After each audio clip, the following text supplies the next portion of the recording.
നമസ്കാരം ഫ്രണ്ട്സ്, എല്ലാവർക്കും research P സിയുടെ മറ്റൊരു ക്ലാസ്സിലേക്ക് സ്വാഗതം. ഈ കഴിഞ്ഞ ആഴ്ചകളിൽ ന്യൂസ് പേപ്പറിൽ തന്നിട്ടുള്ള വളരെ പ്രധാനപ്പെട്ട കുറച്ച് കറണ്ട് അഫെയർ ചോദ്യങ്ങളാണ് നമ്മൾ ഡിസ്കസ് ചെയ്യുന്നത്. അപ്പോൾ വരുന്ന പരീക്ഷകൾക്കായിട്ട് കറണ്ട് അഫെയർ ചോദ്യങ്ങൾ നിങ്ങൾ പ്രത്യേകം ശ്രദ്ധിച്ചു വയ്ക്കുക. 10-20 മാർക്കിനോളം ചോദ്യങ്ങൾ നമുക്ക് കറണ്ട് അഫെയറിൽ നിന്ന് ചോദിക്കാറുണ്ട്. അപ്പോൾ നമുക്ക് ക്ലാസ്സിലോട്ട് കിടക്കാം. ഏഷ്യയിലെ ഏറ്റവും വലിയ ടുലീപ്പ് ഗാർഡൻ ഉദ്ഘാടനം ചെയ്യപ്പെട്ടത് എവിടെ? ശ്രീനഗറിലാണ്. ഏഷ്യയിലെ ഏറ്റവും വലിയ ടുലീപ്പ് ഗാർഡൻ ഉദ്ഘാടനം ചെയ്യപ്പെട്ടത് ശ്രീനഗർ. കൃഷിയിടത്തിനു സമീപമെത്തുന്ന വന്യജീവികളെ ശബ്ദമുണ്ടാക്കി തുരത്താൻ സംസ്ഥാന വനം വകുപ്പ് തയ്യാറാക്കിയ നിർമ്മിത ബുദ്ധി അധിഷ്ഠിത സംവിധാനം ഫാം ഗാർഡാണ്. Farm guard. 2026 ലോക സന്തോഷ സൂചികയിൽ ഇന്ത്യയുടെ സ്ഥാനം 116. 2026 ലോക സന്തോഷ സൂചികയിൽ ഇന്ത്യയുടെ സ്ഥാനം 116. 2025 118 സ്ഥാനത്തായിരുന്നു ഇന്ത്യ. ഇപ്പോൾ 2 സ്ഥാനം മെച്ചപ്പെടുത്തി 116 ആയിട്ടുണ്ട്. അടുത്തിടെ സർക്കാർ ബസ്സുകളിൽ ഭിന്നശേഷിക്കാർക്ക് സൗജന്യ യാത്ര അനുവദിച്ച സംസ്ഥാനം ആന്ധ്രാപ്രദേശാണ്. ഈ അടുത്തിടെ സർക്കാർ ബസ്സുകളിൽ ഭിന്നശേഷിക്കാർക്ക് സൗജന്യ യാത്ര അനുവദിച്ച സംസ്ഥാനം ആന്ധ്രാപ്രദേശ്. വാഹനങ്ങളിൽ നിന്നുള്ള വായു മലിനീകരണം നിയന്ത്രിക്കുന്നതിനായി ഇന്ത്യയിലെ ആദ്യ മൈക്രോ ആൽഗെ എയർ ടവർ സ്ഥാപിച്ച നഗരം ഡൽഹിയാണ്. വാഹനങ്ങളിൽ നിന്നുള്ള വായു മലിനീകരണം നിയന്ത്രിക്കുന്നതിനായി ഇന്ത്യയിലെ ആദ്യ മൈക്രോ ആൽഗെ എയർ ടവർ സ്ഥാപിച്ച നഗരം ഡൽഹി. 2028 നടക്കാനിരിക്കുന്ന വേൾഡ് ഇൻഡോർ അത്ലറ്റിക് ചാമ്പ്യൻഷിപ്പിന് വേദിയാകുന്നത് ഭുവനേശ്വറാണ്. ഒഡീഷയിലെ ഭുവനേശ്വറിലാണ് 2028 നടക്കാനിരിക്കുന്ന വേൾഡ് ഇൻഡോർ അത്ലറ്റിക് ചാമ്പ്യൻഷിപ്പിന് വേദിയാകുന്നത്.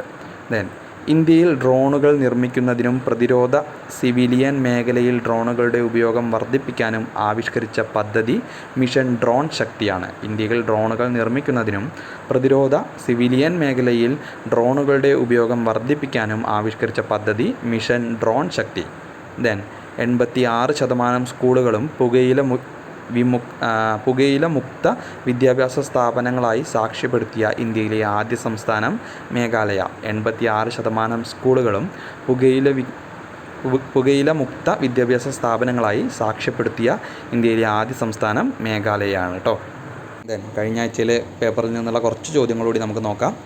സൈബർ തട്ടിപ്പുകൾ തടയുന്നതിനും സാമൂഹിക മാധ്യമങ്ങളിലൂടെ തെറ്റായ നിക്ഷേപ ഉപദേശങ്ങൾ നൽകുന്നവരെ കണ്ടെത്തുന്നതിനുമായി സെബി പുറത്തിറക്കിയ AI ടൂൾ സുദർശൻ എന്ന ടൂളാണ്. സൈബർ തട്ടിപ്പുകൾ തടയുന്നതിനും സാമൂഹിക മാധ്യമങ്ങളിലൂടെ തെറ്റായ നിക്ഷേപ ഉപദേശങ്ങൾ നൽകുന്നവരെ കണ്ടെത്തുന്നതിനുമായി സെബി പുറത്തിറക്കിയ AI tool Sudarshan. Stockholm international peace research ഇൻസ്റ്റിറ്റ്യൂട്ടിൻ്റെ റിപ്പോർട്ട് പ്രകാരം 2021-25 കാലയളവിൽ ലോകത്ത് ഏറ്റവും അധികം ആയുധ ഇറക്കുമതി നടത്തിയ രാജ്യം യുക്രൈനാണ്. ഇന്ത്യയാണ് 2ാം സ്ഥാനത്ത് കേട്ടോ. സ്റ്റോക്ക്ഹോം ഇൻ്റർനാഷണൽ പീസ് റിസർച്ച് ഇൻസ്റ്റിറ്റ്യൂട്ടിൻ്റെ റിപ്പോർട്ട് പ്രകാരം 2021-25 കാലയളവിൽ ലോകത്ത് ഏറ്റവും അധികം ആയുധ ഇറക്കുമതി നടത്തിയ രാജ്യം യുക്രൈനാണ്. ഇന്ത്യയിൽ പ്രവർത്തനക്ഷമമായ ഒരു ആണവ നിലയത്തിൻ്റെ മേധാവിയാകുന്ന ആദ്യ വനിത RM നാച്ചമ്മയാണ്. RM നാച്ചമ്മ. ഇന്ത്യയിലെ പ്രവർത്തനക്ഷമമായ ഒരു ആണവ നിലയത്തിൻ്റെ മേധാവിയാകുന്ന ആദ്യ വനിത RM നാച്ചമ്മ. കർണാടക. കൈഗ ആണവ നിലയത്തിൻ്റെ മേധാവിയായിട്ടാണ് അവർ നിയമിതയായിട്ടുള്ളത് കേട്ടോ. ഇന്ത്യയിൽ ആദ്യമായി നിയന്ത്രിത ദയാവധത്തിന് വിധേയമാക്കാൻ സുപ്രീം കോടതി അനുമതി നൽകിയ വ്യക്തി ഹരീഷ് റാണയാണ് കേട്ടോ. ഈയിടയ്ക്ക് അദ്ദേഹത്തിൻ്റെ വധശിക്ഷ എന്നല്ല ദയാവധം അംഗീകരിക്കുകയും അദ്ദേഹത്തെ ദയാവധത്തിന് വിട്ടു നൽകുകയും ചെയ്തിരുന്നു ഹരീഷ് റാണ. കേരള സംസ്ഥാന സാംസ്കാരിക വകുപ്പിനു വേണ്ടി ഗുരു ഗോപിനാഥ് നടന ഗ്രാമം ഏർപ്പെടുത്തിയ ദേശീയ നാട്യ പുരസ്കാരം 2025 അർഹരായത് VP ധനഞ്ജയനും ശാന്ത ധനഞ്ജയനുമാണ്. ഭരതനാട്യമായിരുന്നു അവരുടെ കല. കേരള സംസ്ഥാന സാംസ്കാരിക വകുപ്പിനു വേണ്ടി ഗുരു ഗോപിനാഥ് നടന ഗ്രാമം ഏർപ്പെടുത്തിയ ദേശീയ നാട്യ പുരസ്കാരം 2025 അർഹരായത് VP ധനഞ്ജയൻ, ശാന്ത ധനഞ്ജയൻ എന്നിവർക്കാണ്. സംസ്ഥാന തിരഞ്ഞെടുപ്പ് കമ്മീഷണറായി നിയമിതനാകുന്നത് KG സനൽകുമാറാണ്. ഇമ്പോർട്ടൻ്റ് ആയിട്ടുള്ള ഒരു ചോദ്യമാണ് കേട്ടോ, ഒന്ന് ശ്രദ്ധിച്ചു വെച്ചോളൂ. സംസ്ഥാന തിരഞ്ഞെടുപ്പ് കമ്മീഷണറായി നിയമിതനാകുന്നത് KG സനൽകുമാർ. നേപ്പാളിൻ്റെ പുതിയ പ്രധാനമന്ത്രിയായി ചുമതലയേറ്റത് ബാലേന്ദ്ര ഷായാണ്. ബാലേന്ദ്ര ഷാ, റാപ്പർ ബാലേൻ എന്നും അദ്ദേഹം അറിയപ്പെടും. കേരള സ്പോർട്സ് കൗൺസിൽ പ്രസിഡൻ്റായി നിയമിതനായത് VP സാനു ആണ്. കേരള സ്പോർട്സ് കൗൺസിൽ പ്രസിഡൻ്റായി നിയമിതനായത് VP സാനു. നീതി ആയോഗ് പുറത്തുവിട്ട 2023-24 ഫിസിക്കൽ ഹെൽത്ത് ഇൻഡെക്സിൽ വലിയ സംസ്ഥാനങ്ങളുടെ പട്ടികയിൽ ഒന്നാമതുള്ളത് ഒഡീഷയാണ്. നീതി ആയോഗ് പുറത്തുവിട്ട 2023-24 ഹെൽത്ത് ഇൻഡെക്സിൽ വലിയ സംസ്ഥാനങ്ങളുടെ പട്ടികയിൽ ഒന്നാമതുള്ളത് ഒഡീഷയാണ്. 18 സംസ്ഥാനങ്ങൾ ഉൾപ്പെട്ട പട്ടികയിൽ 15-ാമതാണ് കേരളത്തിൻ്റെ സ്ഥാനം കേട്ടോ. ദെൻ ഗ്രാമപ്രദേശങ്ങളിലെ 20 ലക്ഷം വീടുകളിൽ ഹൈസ്പീഡ് ഇൻ്റർനെറ്റ് എത്തിക്കാനുള്ള പ്രൊജക്റ്റ് ഗംഗ പദ്ധതി ആരംഭിച്ച സംസ്ഥാനം ഉത്തർപ്രദേശാണ്. ഗ്രാമപ്രദേശങ്ങളിലെ 20 ലക്ഷം വീടുകളിൽ ഹൈസ്പീഡ് ഇൻ്റർനെറ്റ് എത്തിക്കാനുള്ള പ്രൊജക്റ്റ് ഗംഗ പദ്ധതി ആരംഭിച്ച സംസ്ഥാനം ഉത്തർപ്രദേശ്.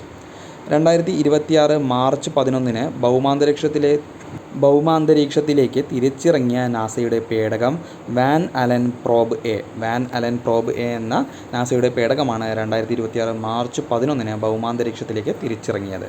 ദെൻ മലയാളത്തിൽ നിന്ന് 2025 കേന്ദ്ര സാഹിത്യ അക്കാദമി പുരസ്കാരത്തിന് അർഹമായ കൃതി മായാമനുഷ്യൻ. മലയാളത്തിൽ നിന്ന് 2025 കേന്ദ്ര സാഹിത്യ അക്കാദമി അവാർഡ് പുരസ്കാരത്തിന് അർഹമായ കൃതി മായാമനുഷ്യൻ. രചയിതാവ് എൻ പ്രഭാകരനാണ്. എൻ പ്രഭാകരൻ്റെ മായാമനുഷ്യൻ എന്ന കൃതിക്കാണ് കേന്ദ്ര സാഹിത്യ അക്കാദമി പുരസ്കാരം ലഭിച്ചത് 2025. ദെൻ 60ാമത് ജ്ഞാനപീഠ പുരസ്കാര ജേതാവ് ആർ വൈരമുത്തുവാണ്. 60ാമത് ജ്ഞാനപീഠ പുരസ്കാര ജേതാവ് ആർ വൈരമുത്തു. ഇത് പഠിക്കുന്ന സമയത്ത് നമ്മുടെ മലയാളികളായിട്ടുള്ള 6 പേരെക്കുറിച്ച് പ്രത്യേകം ഓർമ്മ ഉണ്ടാവുക. വളരെ ഇമ്പോർട്ടൻ്റ് ആണ് ജ്ഞാനപീഠം നേടിയ മലയാളികൾ എന്ന ടോപ്പിക്ക്. അതിൽ നമുക്ക് ജി ശങ്കരക്കുറുപ്പുണ്ട്, എസ് കെ പൊറ്റക്കാടുണ്ട്, തകഴിയുണ്ട്, ദെൻ എം ടി വാസുദേവൻ നായരുണ്ട്, ONV കുറുപ്പുണ്ട്. അതുപോലെ തന്നെ അക്കിത്ത അച്യുത നമ്പൂതിരിക്ക് ഏറ്റവും അവസാനം 2019 ലഭിച്ചിട്ടുണ്ട്. ഒന്ന് നോക്കി വെച്ചോളാം. ദെൻ സംസ്ഥാന വഖഫ് ബോർഡ് ചെയർമാനായി നിയമിതനായത് KS ഹംസയാണ്. സംസ്ഥാന വഖഫ് ബോർഡ് ചെയർമാനായി നിയമിതനായത് KS ഹംസ. 98ാമത് ഓസ്കാർ അവാർഡിൽ മികച്ച ചിത്രമായി തിരഞ്ഞെടുക്കപ്പെട്ടത് വൺ ബാറ്റിൽ ആഫ്റ്റർ അനദർ എന്ന സിനിമയാണ് മികച്ച ചിത്രമായിട്ട് 98ാമത് ഓസ്കാർ അവാർഡ് നേടിയിട്ടുള്ളത്. സംവിധാനം പോൾ തോമസ് ആൻഡേഴ്സൺ ആണ് ഈ ചിത്രത്തിൻ്റെ സംവിധായകനായിട്ടുള്ളത് കേട്ടോ. അപ്പോൾ ഇത്രയാണ് നമ്മുടെ ഇന്നത്തെ ക്ലാസ്സിൽ നമ്മൾ ഉൾപ്പെടുത്തിയിട്ടുള്ളത്. വളരെ ഇമ്പോർട്ടൻ്റ് ആയിട്ടുള്ള കുറച്ചധികം ചോദ്യങ്ങൾ നമ്മൾ ഡിസ്കസ് ചെയ്തിട്ടുണ്ട്. നിങ്ങൾ പ്രത്യേകം ശ്രദ്ധിക്കുക. അപ്പോൾ കേന്ദ്ര സാഹിത്യ അക്കാദമി പുരസ്കാരം, ജ്ഞാനപീഠ പുരസ്കാരം, ഓസ്കാർ പുരസ്കാരം എന്നൊക്കെ നമ്മളൊരു ചോദ്യം ഡിസ്കസ് ചെയ്യുമ്പോൾ ആ ചോദ്യം മാത്രമല്ല നിങ്ങൾ പഠിക്കേണ്ടത്, അതുമായി ബന്ധപ്പെട്ട മറ്റ് കാര്യങ്ങൾ കൂടി നോക്കി വയ്ക്കുക. അപ്പോൾ ഓസ്കാറിനെ കുറിച്ച് പറഞ്ഞ സമയത്ത് ഇന്ത്യക്കാർക്ക് ആർക്കൊക്കെ ഓസ്കാർ ലഭിച്ചു എന്നുള്ളത് പ്രത്യേകം നിങ്ങൾ പഠിക്കുക. അപ്പോൾ അങ്ങനെയൊക്കെ ഒരു ടോപ്പിക്ക് നമ്മുടെ പരീക്ഷയിൽ മുമ്പ് വന്നിട്ടുള്ളത് എവിടെ നിന്നൊക്കെയാണ് എന്നുള്ളത് നോക്കിയിട്ട് നിങ്ങൾ പഠിക്കാൻ ശ്രമിക്കുക. മറ്റൊരു ക്ലാസ്സുമായിട്ട് വീണ്ടും വരാം. Thank you.